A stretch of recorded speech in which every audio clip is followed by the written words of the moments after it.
Most people don't understand the difference between a systematic review and a meta-analysis. In this video, I'm going to show you very quickly. My name is João Evangelista. I'm a medical student from Brazil. I have a couple of meta-analyses under my belt, and this is the Meta-Analysis Academy, where we teach thousands of students from hundreds of countries the science of making systematic reviews in meta-analysis.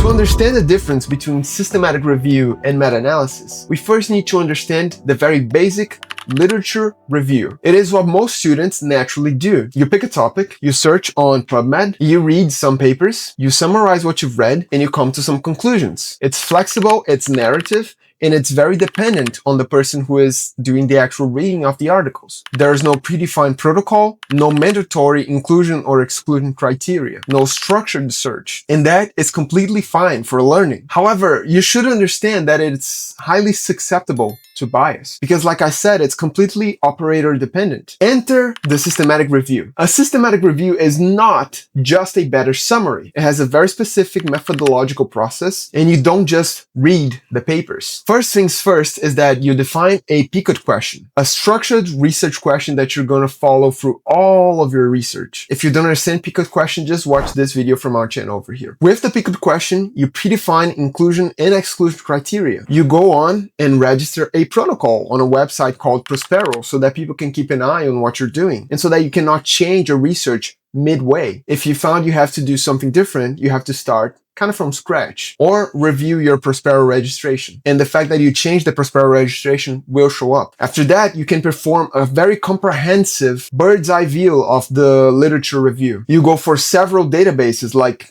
Embase, PubMed, Web of Science, and then you download all of the studies. Then you go through screening, which is to say that you're going to separate the studies that do meet your inclusion criteria from the ones that don't meet your inclusion criteria or meet the exclusion criteria. And after you collect them all, you use even more algorithms to assess for risk of bias, because every publication, even very strong publications, have very strong risks of bias. Selection bias, performance bias, attrition bias. At this point, after all of those steps, we're no longer talking about casually reviewing the literature. We're systematically identifying all of the available evidence about that particular research question that we started with. A systematic review aims to answer the question, what does the totality of the evidence say about my question? But there is something very noticeable here. There is a very important distinction.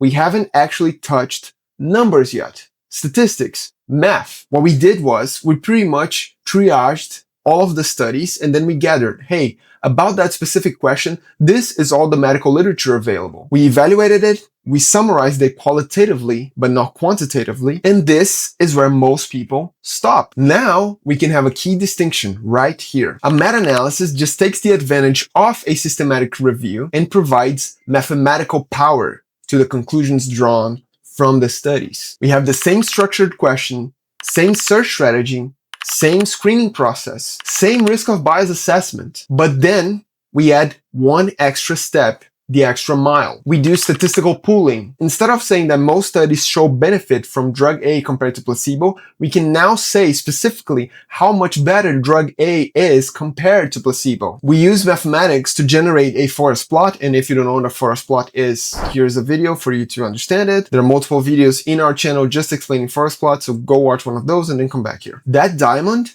at the bottom of the forest plot, it represents the collective estimation of all of the studies together. And this is very powerful because it's a definitive conclusion of all of the studies. It's not at all subjective to interpretation. It simply is. It's a fact. So every meta-analysis is kind of built on the back of a systematic review. Every meta-analysis kind of is a systematic review, but not every systematic review is also a meta-analysis. All right, that's the difference. And that's it from us today, guys. I hope you now understand the difference between systematic reviews and meta-analysis. And if you want to learn to perform them yourself, click the first link in the description. That's it from us.